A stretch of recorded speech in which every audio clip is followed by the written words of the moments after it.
Bismillahirrahmanirrahim. Assalamualaikum warahmatullahi wabarakatuh. Alhamdulillahirabbil alamin.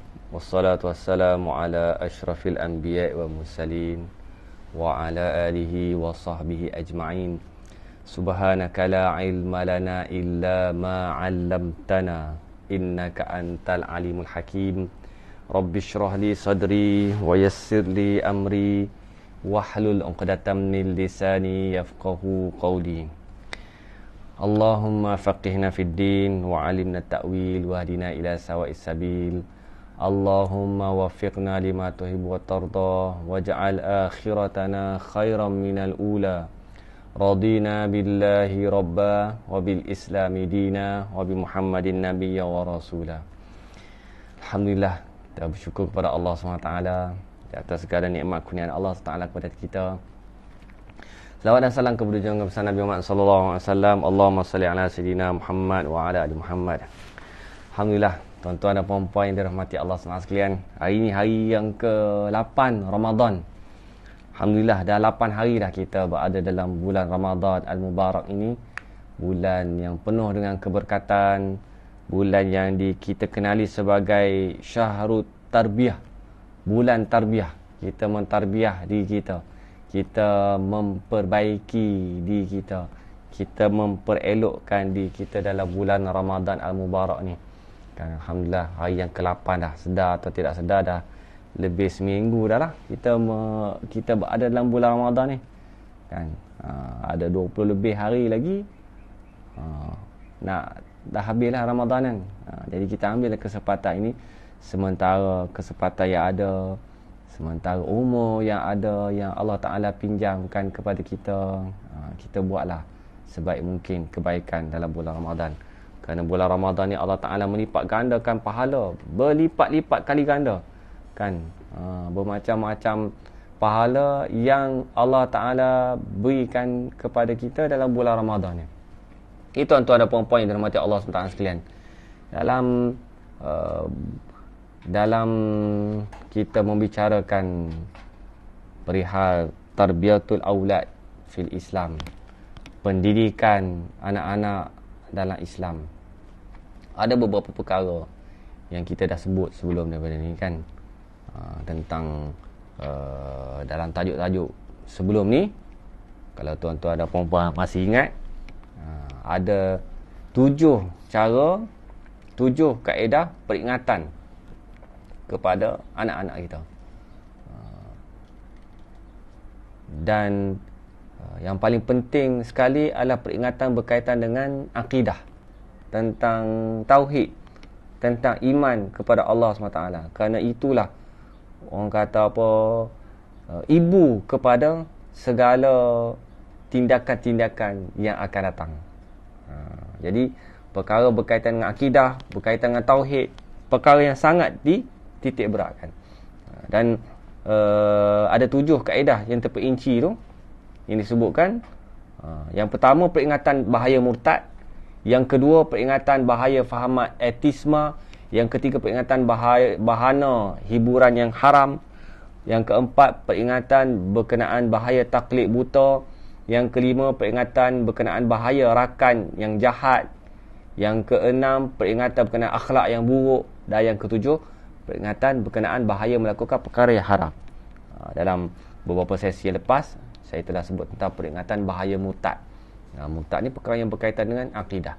Yang kedua yang kita akan sambung pada hari ini, insya-Allah, peringatan berkenaan bahaya fahamat etisma.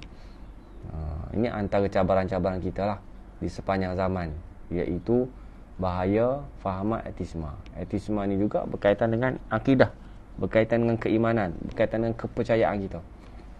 Apa dia etisma tu? Etism. Etisma ialah menolak kewujudan zat Tuhan. Mengingkari syariat samawi yang dibawa oleh para rasul dan meremehkan setiap kelebihan dan nilai yang dikait dengan wahyu yang datang dari langit. Ini fahaman etisma yang menjala di dalam masyarakat sepanjang zaman. sepanjang zaman ada masalah ni kan. Lebih-lebih lagi zaman sekarang ni, zaman orang kata zaman di mana maklumat itu langit terbuka luas kepada maklumat kan. Jadi di sana memerlukan tapisan daripada diri kita sendiri. Yang mana maklumat yang betul, mana maklumat yang salah. Kerana budaya etisma ni sangat bahaya. Sebab apa? Dia menolak kewujudan Allah Subhanahu Wa Taala. Bukan sahaja menolak kewujudan Allah, tapi menolak kewujudan Tuhan itu sendiri. Tidak percaya kepada Tuhan, tak percaya langsung kepada Tuhan. Dan ini adalah bertentangan dengan fitrah manusia, di mana fitrah manusia akan ada di dalam sanubari dia tentang wujudnya Tuhan ini, wujudnya satu kuasa yang mengawal kita, satu kuasa yang menjadikan kita, satu kuasa yang memelihara kehidupan kita, iaitu Allah Subhanahu Wa Taala. Kan banyak ayat-ayat Allah Taala kan tentang bagaimana apabila manusia ditanya siapa yang menciptakan langit dan bumi, dalam hati sanubari sudah tentu akan ada satu perasaan bahawa tidak mungkin semua ini terjadi dengan sendirinya. Tidak mungkin bumi ini terjadi dengan sendirinya, walaupun pelbagai teori disebut, pelbagai teori dicipta oleh manusia, pelbagai teori-teori yang tak betul semua tu, yang menolak kewujudan Tuhan. Dan perkara ni kita semua kena tahulah bahayanya budaya fahaman etisma ni. Fahaman etisma adalah antara bentuk murtad. Murtad ni adalah maksudnya terkeluar daripada agama Allah Subhanahu Taala, terkeluar daripada Islam. Malah fahaman ini adalah situasi murtad yang teruk. Walau bagaimanapun etisma menjadi sistem yang membangun dengan sendiri dan diamalkan oleh negara-negara kuasa besar. Sehingga kan fahaman ini, pemikiran ini ada dalam bentuk yang besar sampai ianya menjadi satu sistem. Jadi kita kena faham ni apa yang sedang berlaku di dunia sekarang ni. Mereka memaksa pelaksanaan sistem tu terhadap negara-negara kecil menerusi pendekatan ketenteraan serta pemerintahan yang bersifat memaksa. Ada negara-negara kuasa besar ni meneruskan legasi mereka dengan melantik ejen dan kepimpinan yang menyuruh kepada fahaman ini secara terang-terangan tanpa segan silu. Malah kita dapati negara-negara etisma, negara yang berfahaman etisma ini, Tuhan menolak kewujudan Tuhan ni, berpegang pada fahaman Marxism, Lenin, dan banyak memusatkan aktiviti penyebaran mereka di negara-negara Islam secara khusus. Disebarluaskan fahaman ini ke dalam negara Islam. Memang kesedar kerana prinsip-prinsip Islam mempunyai kekuatan mendorong ketamadunan politik dan akademik. Jadi Islam ini merupakan satu ancaman kepada fahaman mereka. Maka mereka menyebarluaskan fahaman-fahaman ini secara keras dan ada juga secara lembut dan tanpa disedari. Itu lagi bahaya. Kalau secara keras, secara terang-terangan, nampak jelas. Macam penentangan yang berlaku zaman Rasulullah SAW. Ada dua kelompok. Yang pertama, musyrikin Quraisy. Yang kedua, munafiqin. Musyrikin Quraisy ni penentangannya secara jelas, nampak, dan orang boleh bezakan ini kafir, ini Islam. Tapi ada satu kelompok yang menyelinap di bawah selimut musuh dalam selimut, iaitu golongan munafik. Mereka solat belakang Nabi, mereka duduk dalam majlis-majlis Nabi, mereka bergaul sama Nabi dan para sahabat radhiyallahu ajma'in, tapi dalam hati mereka mempunyai ketidakpercayaan kepada Allah Subhanahu Wa Taala.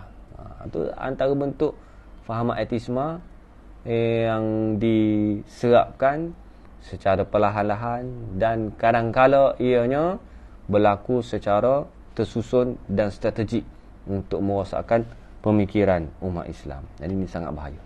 Selain itu, mereka menjadi prinsip-prinsip Islam ini bercirikan kesempurnaan dan pembaharuan. Sekiranya kita meneliti kegiatan negara-negara ini dalam penyebaran fahaman ateisme, kita mendapati mereka mempunyai pelbagai teknik dan cara bagi mempromosikan kekufuran tersebut. Antara teknik itu ialah ada kalanya mereka meletakkan fahaman Marxism dalam acuan Islam dengan mengatakan Muhammad adalah orang yang pertama yang menyuruh ke arah fahaman Marxism. Orang pertama yang memberikan hak persamaan antara miskin dan kaya. Jadi mereka nak kaitkan apa yang mereka buat ni betul, mereka kaitkan dengan Nabi Muhammad sallallahu alaihi wasallam. Dia kata orang yang pertama yang beri hak persamaan orang miskin dan kaya ni adalah Nabi Muhammad sallallahu alaihi wasallam. Itu tak betul. Kan? Allah Ta'ala memberikan hak kepada orang kaya mengikut hak mereka, orang miskin dengan hak miskin mereka. Tanggungjawab masing-masing, orang kaya dan orang miskin ada tanggungjawab masing-masing yang dilaksanakan berlainan dengan fahaman Marxism ataupun komunis ini yang menyamaratakan semua rakyat, kan, harta rakyat ni semua sama rata. Dan orang pertama yang menghapuskan pemilikan awam, dia memfitnah Rasulullah SAW, orang yang pertama menghapuskan pemilikan awam. Maka baginda adalah utusan fahaman Marxism dan Nabi komunisme. Ini disebut oleh ketua kitab ni lah. Mungkin kita pun tak pernah dengar fahaman-fahaman macam ni kan. Tapi fahaman macam ni wujud, ada. Mungkin kita boleh kaitkan dengan keadaan kita, suasana kita di Malaysia, kan. Ada fahaman-fahaman yang cuba dikaitkan, diselewengkan, kata Rasulullah SAW buat benda ni. Dan menyebabkan ada manusia yang confused, yang tidak ada asas agama, akan terpengaruh dan begitu mudah sekali mengikut. Kalau tak, macam mana kita boleh tengok fahaman-fahaman sesat ni wujud? Kan, berapa banyak fahaman sesat yang diisytiharkan sesat oleh Jabatan Agama, Majlis Agama, dan yang pengikut-pengikutnya bukan calon-calon orang yang mengikut dia pun. Kan, yang tersohor ni ayah pin, Nabi-Nabi pun ada, di kalangan Melayu pun ada Nabi. Kan dulu kan pernah, nama-nama tu dah masyhur dah, kan. Kita pun kalau sebut pun orang dah memang dah kenal dah. Dan fahaman-fahaman sesat ini kita kena pelihara lah daripada berlaku dalam keluarga kita khususnya, sebab kita ni membicarakan tentang kekeluargaan, kan. Benda-benda tak nampak, kesalahan-kesalahan iman, tauhid, perkara yang tak nampak, yang hanya boleh membentenginya adalah dengan ilmu. Kalau kesalahan ibadah, semayang, kan, kita boleh tegur sebab kita nampak solat salah, sujud salah, kan, letak tangan tak betul, tak cukup, tak lengkap anggota sujud contohnya. Kita nampak kan, kita boleh tegur secara berdepan.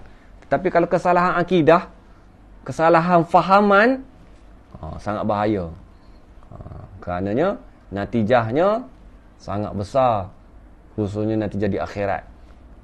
Orang yang tidak betul akidahnya, yang salah fahaman akidahnya, tidak mentauhid ke Allah Ta'ala, ada unsur-unsur syirik dalam fahamannya, maka natijahnya wa na'udzubillah, manusia itu akan dimasukkan oleh Allah Ta'ala ke dalam neraka.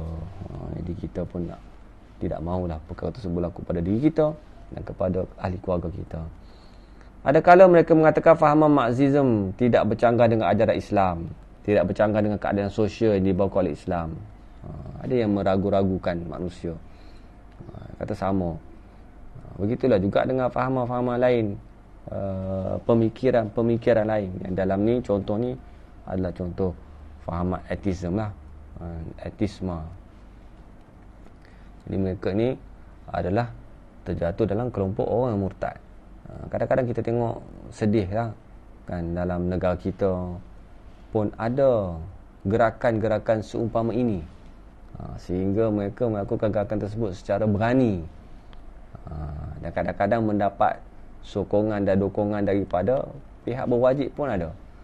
Jadi kita kena berhati-hati. Masing-masing kena pelihara lah diri kita, pelihara keluarga kita dalam suasana fitnah yang sangat dahsyat ini. Kan? Dahsyat tu tak dahsyat mana, tapi bahayalah kepada diri kita dan juga keluarga kita. Kan? Mereka juga mengatakan, ni faham wa'atisma. Apa yang mereka katakan? Agama satu perkara, fahaman politik dan ekonomi satu perkara yang lain. Kita tidak boleh mencampur adukkan antara agama dengan politik.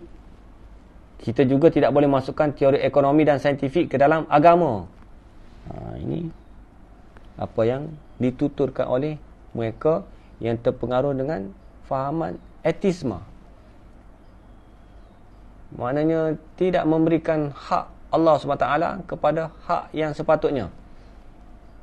Apabila kita mengakui bahawa Islam itu agama yang sempurna, yang syumul, Islam itu meliputi, merangkumi segenap aspek kehidupan manusia.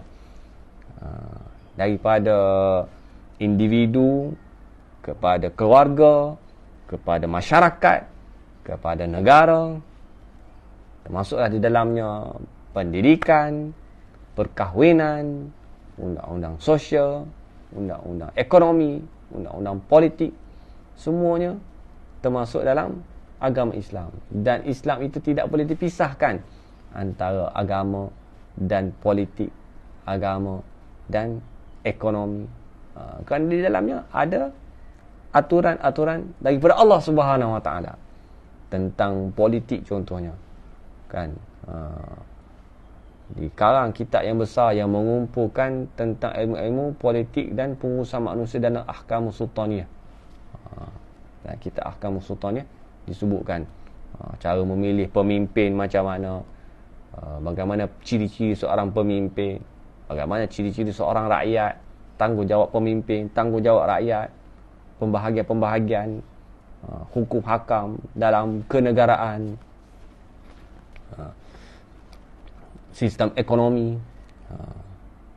dihalal wa ahallallahu al-bai' wa harrama riba, dihalalkan Allah Taala jual beli dan diharamkan riba. Itu sistem ekonomi. Kan? Dalam sistem ekonomi nak berniaga kena cari perniagaan yang halal, diambil dengan cara yang hak, bukan dengan cara yang zalim. Maknanya dalam Islam itu ada semua ajaran. Dan kita bincangkan dalam ni, tajuk kita, buku kita ni tentang kekeluargaan pun ada. Dia punya tata cara je, ajaran yang sangat lengkap, yang mana kita ni sangat bersyukur kepada Allah Ta'ala bila Allah Ta'ala pilih kita ni untuk kenal agama, dan kita boleh amalkan agama dalam keluarga kita, dalam sistem muamalah kita. Kan? Ada kalanya mereka mencabar agama secara terang-terangan, iaitu dengan menanamkan keraguan serta kekufuran dalam hati mereka yang sesat. Contohnya mereka berkata, sesungguhnya Allah, agama, feudalism, kapitalis, penjajahan dan sebarang sistem semua ini yang memimpin masyarakat hanya ibarat boneka yang diawet di museum. Menanamkan secara terang-terangan kepada agama. Agama ni dah lapuk dah. Dah lama dah, 1400 tahun tu, tak relevan dah untuk kita beramalkan dengan agama. Jadi ini antara cabaran-cabaran agama secara terang-terangan.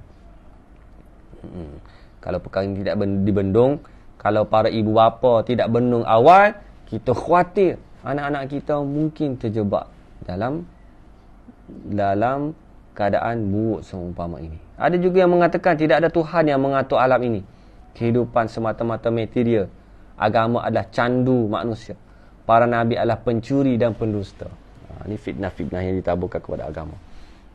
Mungkin ada kalangan kita yang pernah berjumpa dengan situasi macam ni. Ada mungkin yang tak pernah jumpa. Ni betul ke ustaz ni cerita ni betul ke? Kan? Dan memang ada manusia-manusia yang berpemikiran macam ni, yang membuat tindakan seumpama ini, yang kita minta jauhlah daripada benda tu berlaku kepada diri kita dan juga ahli keluarga kita. Ada juga Mereka menggunakan pendekatan saintifik, kan, memperkenalkan teori-teori yang kononnya saintifik. Masa dulu saya ingat, masa saya kecil dulu kan, masa kita belajar dulu, dalam kelas agama, cerita bahawa manusia ini, manusia yang pertama adalah Nabi Adam AS. Okay. Dan dalam pendidikan, subjek apa tau? Subjek sejarah ke subjek apa tau? Sains. Diperkenalkan teori Darwin. Darwin ni mengatakan manusia ni asal daripada binatang. Asal daripada beruk. Teori Darwin. Asal daripada beruk. Ya Allah. Kan? Jadi kita masa tu kita kecil, kita confuse. Benda ni boleh ada dalam silibus kita. Kan? Macam mana? Ianya merupakan satu fahaman yang sesat. Mana boleh manusia jadi beruk? Lepas tu beruk-beruk adalah ni bila mereka nak jadi manusia? Tunggu juga. Kan? Jadi ini adalah fahaman yang sesat. Manusia tu Allah Ta'ala sebut fi ahsani taqwim, diciptakan dengan sebaik-baik kejadian. Jadi teori-teori seumpama ini nak menyesatkan manusia, dan bahayanya bila manusia ni tidak ada rasa nilai dalam kehidupan. Rasa tidak ada nilai dalam kehidupan ni dia rasa macam dia ni macam binatang sama, kan? Baik beruk, kambing, lembu, sama dengan manusia. Beranak, hidup, kerja, mati. Burung bangun pagi, pergi ronda-ronda, terbang-terbang, cari makan, balik makan, tidur, hari-hari macam tu, lepas tu mati. Tidak sama. Manusia diciptakan dengan sebaik-baik kejadian. Manusia ni diberikan akal, diberikan nafsu dengan sebaik-baik kejadian. Dan teori-teori ini, teori-teori yang fahaman yang sesat, yang sangat bahaya. Contoh lain ialah teori Freud yang mengaitkan setiap sesuatu dengan seks dan mentafsirkan setiap langkah tingkah laku manusia dengan seks. Jadi tujuan jahat di sebalik teori ini adalah menafikan kewujudan Allah SWT, pencipta yang agung. Sebab tu dalam Al-Quran Karim, kalau kita tengok kalau kita dalam pengajian tafsir kan, dalam pengajian tafsir berkaitan dengan isi kandungan Al-Quran, lebih daripada 2/3 Al-Quran menceritakan tentang keesaan Allah Subhanahu Wa Taala, tentang kewujudan Allah Subhanahu Wa Taala, supaya manusia ni betul-betul faham. Diulang-ulang banyak kali bahawa Allah Ta'ala tu wujud, dan Allah Ta'ala tu sifatnya Esa, Maha Esa, Yang Esa. Allah bersifat dengan Ahad. Qul huwallahu ahad. Katakanlah Allah Ta'ala itu Esa. Jadi perkara inilah yang nak di-attack oleh setengah kelompok, dan yang kita sebutkan pada hari ini, kelompok atheism, yang membawa manusia, menyesatkan manusia jauh daripada mengesakan Allah Subhanahu Wa Taala. Allah Ta'ala sebut dalam Quran banyak-banyak kali, ulang-ulang kali, tentang Allah Ta'ala yang menciptakan langit dan bumi, Allah Ta'ala yang menciptakan bulan dan bintang, Allah Ta'ala menciptakan manusia, Allah Ta'ala menciptakan bukit bukau, Allah Ta'ala memelihara kita. Kan? Setiap hari kita baca Alhamdulillahi Rabbil Alamin, segala puji bagi Allah, Tuhan sekalian alam, Tuhan pentadbir sekalian alam. Setelah Allah Ta'ala menciptakan manusia, Allah Ta'ala mentadbir, menguruskan manusia. Allah Ta'ala memelihara manusia. Allah Ta'ala tidak cipta dan tinggalkan macam tu saja. Allah Ta'ala sentiasa tahu akan diri kita ini. Kan? Hatta kalau ada sehelai daun yang gugur pun, setiap helai daun tersebut adalah di bawah pengetahuan Allah Ta'ala. Allah Ta'ala selalu sebut-sebut tentang sifatnya. Innahu huwas sami'ul alim. Allah Ta'ala maha mendengar dan maha mengetahui. Innahu huwas sami'ul basir. Allah Ta'ala maha mendengar dan maha melihat. Innaka ala kulli syai'in qadir. Allah Ta'ala yang berkuasa atas setiap sesuatu. Jadi bulan Ramadan ni kita selalu baca Quran. Kita kenal dengan Allah Ta'ala. Baca jangan baca saja, baca dengan memahami isi kandungannya. mengambil iktibar, menghayati isi kandungan Al-Quran, supaya tauhid kita ni kita faham betul-betul. Dan apabila kita kenal Allah Ta'ala, maka apabila datang ujian-ujian ataupun fahaman-fahaman yang rosak ini, fahaman-fahaman yang memukau, pemahaman yang menipu, yang seumpama ini, maka kita akan dapat menepisnya dengan mudah. Dan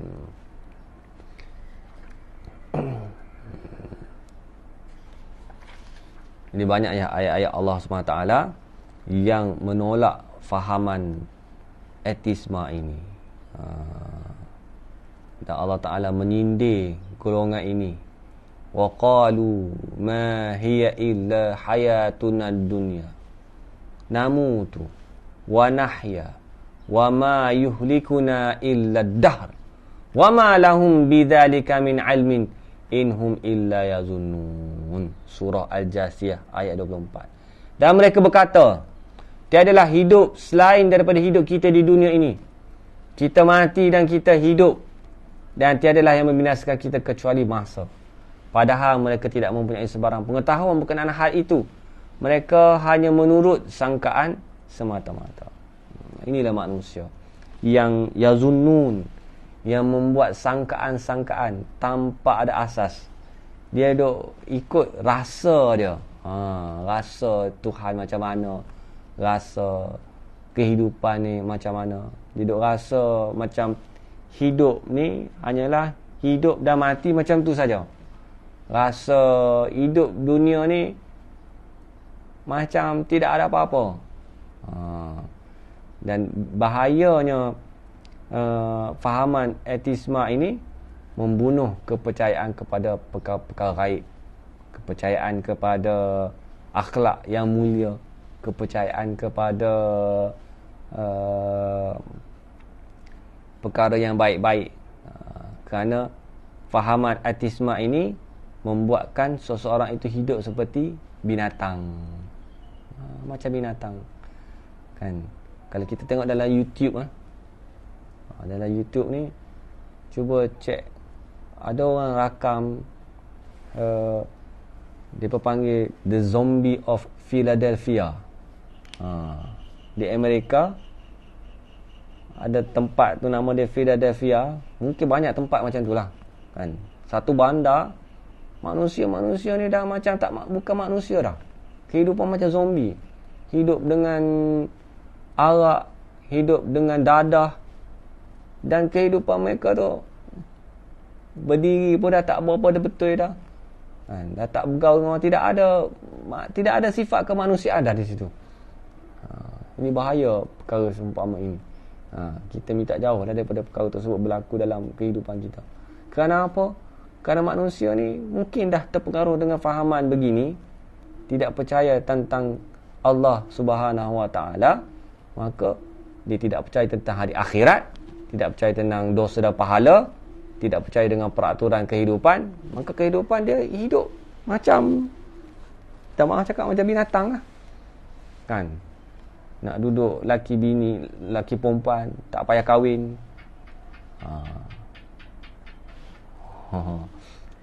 Ada anak, tak ada suami, kan? Tak tahu siapa suami dia. Anak-anak tak kenal siapa ayah dia, kan? Tak kenal siapa ayah dia. Mak dia pun tak tahu siapa ayah dia, yang mana satu ayah dia, kan? Hidup macam binatang. Jadi fahaman macam ni, dia akan melarat, akan menjadi berangkai-rangkai, akan memberanakkan masalah-masalah seumpama itu. Jadi kita sebagai ibu bapa, awal-awal lagi kita kena kekang benda ni daripada berlaku. Kan, dengan menanamkan akidah, menanamkan tauhid dalam hati diri anak-anak, kan. Peranan masing-masing lah, semua ibu bapa, khususnya kita kat 1000 ni lah, saya tekankan sangatlah kat 1000 ni, kan. Persoalan akidah, kepercayaan sangat penting. Hari ini kita menceritakan perkara-perkara yang berkaitan dengan keburukan-keburukan yang perlu kita jauhi. Kita kena tahu perkara-perkara buruk ni supaya kita kenalnya dan kita menjauhinya. Kan. dalam macam saya sebut di awal tadi, iaitu ada 7 perkara yang kita perlu kenal, yang sangat bahaya, supaya kita kenalnya dan kita jauhi je. Murtad, etisme, hiburan yang haram, taklid buta, rakan yang jahat, akhlak yang buruk, bahaya melakukan perkara yang haram. Ini yang tuan kitab ni tulis dalam kitab ni lah, 7 perkara yang disampaikan oleh Syekh Abdullah Nasir Alwan ni. Di sana mungkin ada banyak lagi yang sesuai dengan zaman kita. Dan Syekh Abdullah Nasir Alwan ni pun dia hidup zaman meninggal umur 59 tahun, tahun 1987. Dah berapa tahun dah. Mungkin apa yang dibicarakan ni sesuai dengan zaman dia. Zaman sekarang ni kita boleh aplikasikan ikut zaman kita sekarang ni, macam mana dia punya bentuk-bentuknya yang dah diasimilasikan dalam suasana kita sekarang ni, zaman kita sekarang ni. Asasnya samalah, cuma mungkin dia mengalami perubahan dari sudut rupa, dari sudut bentuknya kan, tapi asasnya benda yang sama. Al-Quran juga masih mendedahkan sifat kebinatangan golongan ini dalam surah Al-A'raf ayat 179. وَلَقَدْ ذَرَأْنَا لِجَهَنَّمَ كَثِيرًا مِنَ الْجِنِّ وَالْإِنسِ لَهُمْ قُلُوبٌ لَا يَفْقَهُونَ بِهَا وَلَهُمْ أَعْيُنٌ لَا يُبْصِرُونَ بِهَا وَلَهُمْ آذَانٌ لَا يَسْمَعُونَ بِهَا أُولَئِكَ كَالْأَنْعَامِ بَلْ هُمْ أَضَلُّ أُولَئِكَ هُمُ الْغَافِلُونَ. Dan sesungguhnya kami jadikan untuk isi neraka ni, neraka Jahannam, kebanyakan daripada jin dan manusia. Na'udzubillah, kita minta jauhlah. Mudah-mudahan Allah Ta'ala memelihara kita daripada masuk dalam neraka.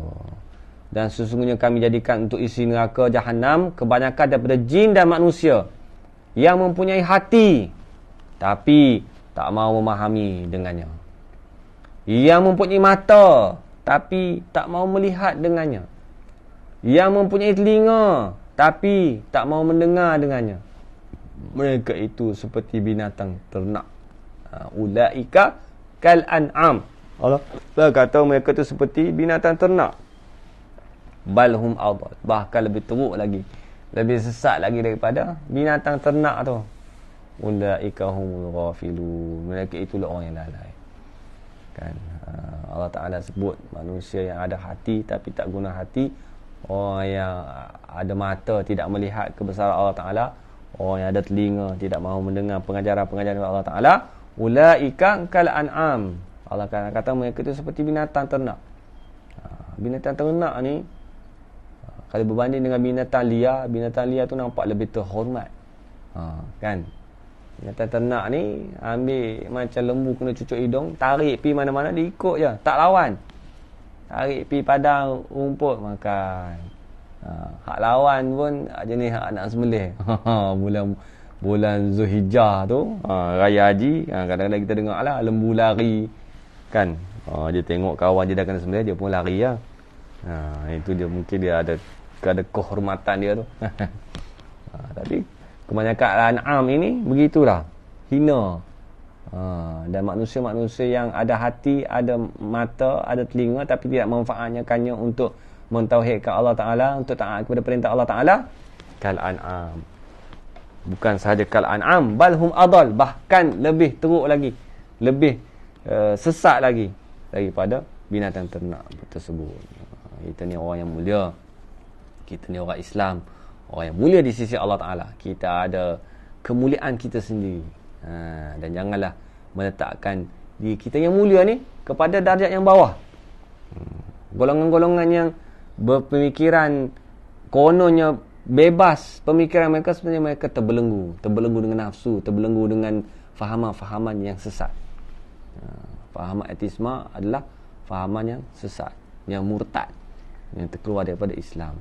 Tak bila Allah Taala melindungi kita lah. Walladzina kafaru yatamatta'una wa ya'kuluna kama ta'kulul an'am wan naru maswal lahum. Dan orang kafir menikmati kesenangan di dunia serta mereka makan seperti binatang ternak makan, sedangkan neraka menjadi tempat tinggal mereka. Alladzina kafaru, orang-orang yang kafir. Kan? Ada setengah kita marah, jangan panggil kafir. Habis tu tak panggil kafir, nak panggil apa? Allah Ta'ala kata walladzina kafaru, orang kafir. Ini orang kafir. Ya, Allah Ta'ala sebut secara jelas. Jadi orang kafir, kalau ada orang yang masih lagi beragama Islam yang mendengar ni, kita berfikirlah. Saya tahu ada yang belum Islam pun mendengar juga kuliah-kuliah kita. Kan mudah-mudahan Allah Ta'ala bagi hidayah, insya-Allah. Walladzina kafaru, orang kafir menikmati kesenangan di dunia. Yatamatta'una, hidup di dunia mewah, kan, rumah besar, kenderaan besar, keluarga besar. Yatamatta'una, bersenang-lengan, cuti-cuti panjang, pergi jalan overseas sana sini. Tetapi alladzina kafaru, mereka itu kafir. Yatamatta'una wa ya'kuluna, makan, makan macam-macam. Kan, kedai sana makan sedap, kedai sini makan sedap, macam-macam makanan. Tak ada halal haram lah, hantam saja semua. Kan, makan semua. Wa ya'kuluna, bukan kita kata, ni Allah Ta'ala kata. Wa ya'kuluna kama ta'kulun am, makan macam binatang ternak makan. Binatang ternak pun ada disiplin makan. Bahkan ada manusia ni yang tak ada disiplin makan, makan ikut dan halal haram hantam. Lembu pun dia patuh pada perintah Allah Ta'ala. Dia tak makan mengarut-mengarut, dia makan rumput saja. Kan? Harimau dia tak makan rumput, dia makan daging. Dia ikut perintah Allah Ta'ala. Sebab tu Allah Ta'ala kata balhum adal, mereka tu lebih teruk lagi daripada binatang. Zaruhum ya'kulu wa yatamatta'un wa yuhimul amal, biarkan mereka makan dan bersenang-lenang dan dilalaikan oleh angan-angan. Fasawfa ya'lamun, kelak mereka akan mengetahui akibat perbuatan mereka. Al-amal, mereka berangan-angan. Ada manusia yang berangan-angan hidup selama-lamanya. Kan, berangan-angan apa yang dia buat itu tak ada orang tahu. Berangan-angan kejahatan-kejahatan yang dia buat itu akan kekal selama-lamanya. Tapi hakikatnya yang berlaku lah. Kan, orang hebat mana sekalipun, apabila tiba waktunya, dia akan jatuh. Kan, kaya macam mana sekalipun, makanlah, kaya macam mana sekalipun, semua harta itu adalah milik Allah Subhanahu wa Ta'ala. Islam tegas berhadapan dengan golongan yang murtad dan berfahaman etisma. Islam meletakkan hukuman bunuh sebagai balasan kepada mereka yang berkeras meneruskan kekufuran kepada Allah Ta'ala dan menghalang kebenaran. Ini terletak kepada pemerintah lah. Kita tak boleh lah nak buat hukuman-hukuman seumpama ini dari pemerintahan. Maknanya kalau dalam pemerintahan itu ada menegakkan hukum Islam, berlandaskan Al-Quran, syariat, maka ada fasal-fasal berkaitan dengan hukuman murtad ini. Dan ada dia punya step-step dia. Yang tu mengaji bab apa jinayah dah pula. Kan? Jadi begitulah lebih kurang pertemuan kita pada hari ini. Dan insya-Allah kalau ada lagi ada rezeki, insya-Allah kita jumpa minggu depan. Mudah-mudahan sedikit sebanyak perkongsian yang kita bawa pada hari ini, mudah-mudahan ianya memberikan manfaat kepada diri saya yang berkata-kata dan juga tuan-tuan dan puan-puan sekalian yang mendengar. Dan boleh kita share-sharekan kalau rasalah ada manfaat apa yang kita sampaikan ni. Boleh share-sharekan, kongsi-kongsikan dengan kawan-kawan kita yang lain, keluarga kita dan seluruh masyarakat lah. Mudah-mudahan ianya menjadi amalan yang berterusan, insya-Allah. Jadi mohon ampun dan maaf anda ada salah bicara tutur kata. Aku qauli hadza wa astaghfirullahal azim wa lakum. Wabillahi taufiq wa hidayah. Wassalamualaikum warahmatullahi taala wabarakatuh.